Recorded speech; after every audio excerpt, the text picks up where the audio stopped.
Hola, buenas tardes. ¿Sabes en qué se parece el latín al chino? En nada. ¡Que no! Quizás has oído que el chino es una lengua tonal, o sea que tiene tonos. Dicho rápido y mal, que cada sílaba tiene una entonación diferente, una altura de voz diferente. Y eso hace que las palabras cambien de significado. Por ejemplo, ma significa madre, ma significa cáñamo, ma significa caballo y ma significa regañar. Más o menos, que no tengo un C2 en chino. ¿Nosotros tenemos esto en español? No. Exacto. En las lenguas romances tradicionalmente se ha considerado que el acento es básicamente de intensidad, aunque hay quien lo discute. Esto quiere decir que una sílaba suena más fuerte que las demás, aunque ojo que una palabra puede tener más de un acento de intensidad, pero eso para otro vídeo. Y esto del acento de intensidad además es importante porque tiene un valor fonológico, es decir, que no es lo mismo río que rió. Lo primero es un sustantivo o la primera persona singular del presente de indicativo del verbo reír, y lo segundo, un verbo en la tercera persona singular del pretérito perfecto simple de indicativo del verbo reír. Y los sonidos son los mismos, lo que hace que sean palabras diferentes es el acento tónico, de intensidad, que está en sitios diferentes. ¿Hasta aquí bien? Sí, bien, es el acento de toda la vida, vaya. Bueno, pues en latín ni el acento tónico, o sea, el de intensidad del que tenemos nosotros, ni el acento tonal tenían valor fonológico, o sea que no distinguían palabras. Un momento, ¿el latín tenía tonos? Pues aún hay debate, pero esto no es tan importante. Hombre, yo creo que sí es importante porque es el tema de este vídeo. A ver, en latín había acento tónico seguro y era fijo, o sea, estaba siempre en el mismo sitio dependiendo de la longitud de la palabra y de la vocal.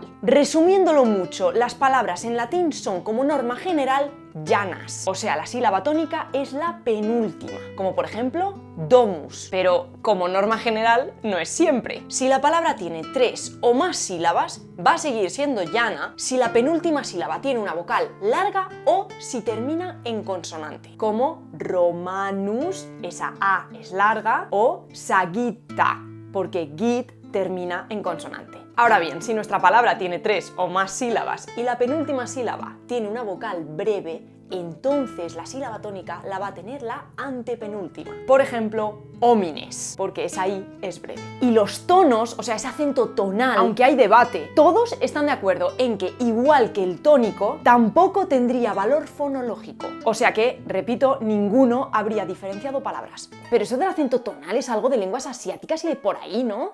Bueno, es verdad que las más famosas suelen ser del Extremo Oriente. El tailandés, el vietnamita, el chino, o mejor dicho, el mandarín, el cantonés. Pero hay lenguas que tenemos bastante cerca y que también tienen tonos. Y son lenguas bastante guays. Por cierto, ¿sabes lo que también es súper guay? Que podáis ver el contenido que hago. A ver, muchos ya sabéis que tengo un nuevo podcast con la hiperactina sobre divulgación y un concurso en la 2 de Televisión Española. El problema es que muchos sois de fuera de España y no los podéis ver. Bueno, pues he probado una cosa y parece que he encontrado la solución. Mirad, he abierto CyberGhost VPN y he cambiado la ubicación de mi ordenador para hacerle creer que estoy en Estados Unidos. ¿En Estados Unidos por qué?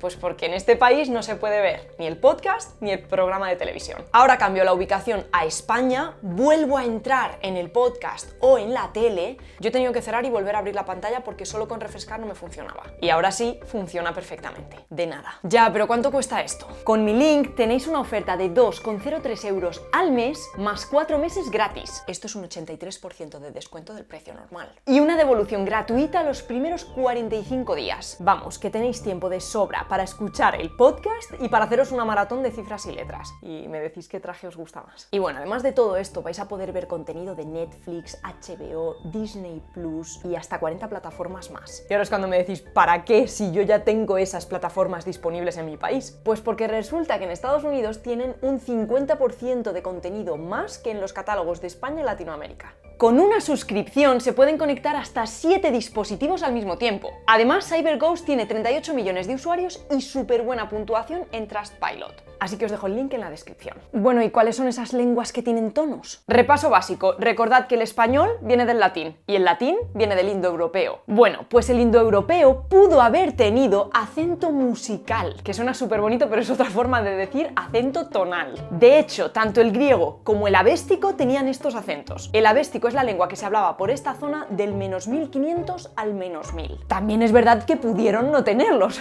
no lo sabemos. Pero a pesar de que no sabemos si el acento indoeuropeo era predominantemente de intensidad o predominantemente musical, porque todas las lenguas tienen los dos, solo que en una se les da más importancia a uno que a otro. Lo que sí sabemos es que era libre. Espera, que tú sigues hablando como si nada y acabas de decir que todos los acentos son de intensidad y musicales. O sea que el español es una lengua tonal. Bueno, la motivada. El español no es una lengua tonal, pero tiene tonos. Es que es un poco complicado, pero voy a intentar explicarlo de forma simple. El acento es un rasgo prosódico. Pues menos mal que iba a ser sencillito. A ver, los rasgos prosódicos son recursos que se superponen a la articulación. O sea, cosas que hacemos al mismo tiempo que hablamos, dicho rápido y mal. Por ejemplo, la entonación, ¿quieres pan?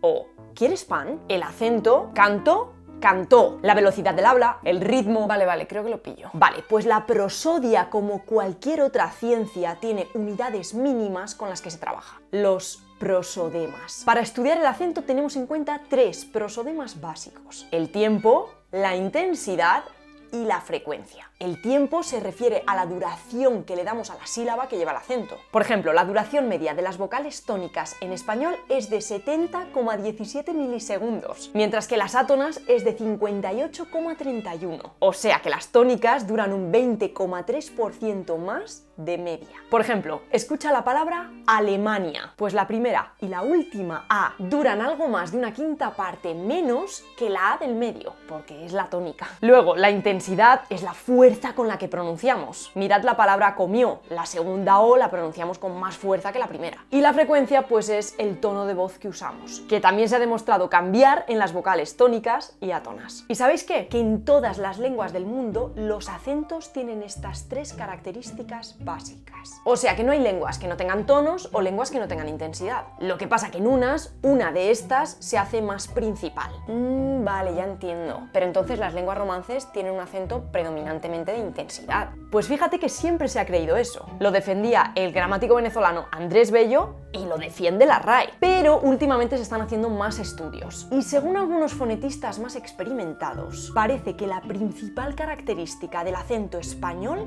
es el tono y no la intensidad. Y no os digo cómo han llegado a esta conclusión porque es con espectrogramas y cosas de esas, ¿vale? Pero vamos, que hay mucho debate todavía sobre este tema. Bueno, vale, escucha, que antes has dicho que en el indoeuropeo el acento era libre. ¿Pero libre el qué? Pues el acento. A ver, los acentos pueden ser fijos, como te he dicho que pasaba antes con el latín o con el francés, y esto significa que están siempre en el mismo sitio. Pero también pueden ser libres, como en español, y esto significa que pueden estar en cualquier sílaba, independientemente de cómo sea la palabra. O sea que en el indoeuropeo el acento podía estar en cualquier sílaba. Exacto. Había palabras oxítonas, paroxítonas, proparoxítonas y superproparoxítonas. O sea, agudas, llanas, esdrújulas y sobresdrújulas. Era para que las apuntarais en vuestro cuaderno de cómo ser más pedantes. Vale. Cuidado, esto no significa que en las lenguas en las que el acento es libre, los hablantes lo puedan poner donde quieran. Esto significa simplemente que hay más variedad a la hora de colocarlos. Pero esa variedad sí está fijada. Y de hecho el acento tiene una función diferenciadora. Por ejemplo, solo el acento puede diferenciar tiempos verbales. Por ejemplo, comprara es un imperfecto de subjuntivo y comprará es un futuro de indicativo. Pero bueno, a lo que vamos, que el griego tenía tonos. El griego clásico, o sea, el del siglo -5. Y ya para el siglo -3 se estaban perdiendo. Antes hemos dicho que el chino tenía 4 tonos. Bueno, pues el griego tenía 3. Uno ascendente, otro descendente y otro que subía y luego bajaba. O sea, lo contrario al que teníamos en chino, que bajaba y luego subía. Por ejemplo, fos y fos. Lo he hecho lo mejor que he podido, no le pidáis peras al olmo. Pues aquí tenéis 2 palabras que solo se diferencian por el tono. Una significa ser humano y la otra luz. Pero ojo, que no nos tenemos que ir al siglo -5 para ver lenguas tonales en Europa. El sueco y el noruego, 2 lenguas germánicas, también tienen tonos, 2 concretamente. Esta palabra, dependiendo del tono, puede significar tanque o pensamiento. El letón y el lituano también tienen tonos. Este Suuris. significa queso y este Suuris. significa sabor salado. Y también tienen tonos las 3 variedades oficiales del serbo-croata. O sea, el serbio, el croata y el bosnio. Todos ellos tienen 4 tonos, ascendente y descendente, y pueden ser largos o cortos. Por eso se estudian como 4. Mira esta frase. Son 4 palabras que cambian de significado dependiendo de su tono. Gore, gore, gore, gore. Arriba las montañas arden peor. Y bueno, siento tener que poner el audio de Google Translator, pero esta frase es de mi amiga Tea, croata, pero croata de una zona en la que no hay tonos. Así que para una cosa que le pido y no es capaz de darme ni un tono. Gracias, Tea. Bueno, el caso y la conclusión es que los tonos no son cosas tan lejanas. Un momento antes de que os vayáis. Os recuerdo que este vídeo no habría sido posible sin CyberGhost VPN. Os dejo el link en la descripción para que podáis cambiar la ubicación IP de vuestro ordenador y disfrutar de las ventajas que eso conlleva, como tener acceso a contenido bloqueado en diferentes plataformas. Y solo por 2,03 euros al mes con 4 meses gratis. Y ahora id a ver el podcast. Harry Potter, Jurassic Park. ¿Quién inventó la ñ o por qué se dice vos? Es más correcto castellano o español, porque es el agua fría o quién es vuestra merced. Aunque al final todo se puede explicar gracias a un rey. ¡Que no!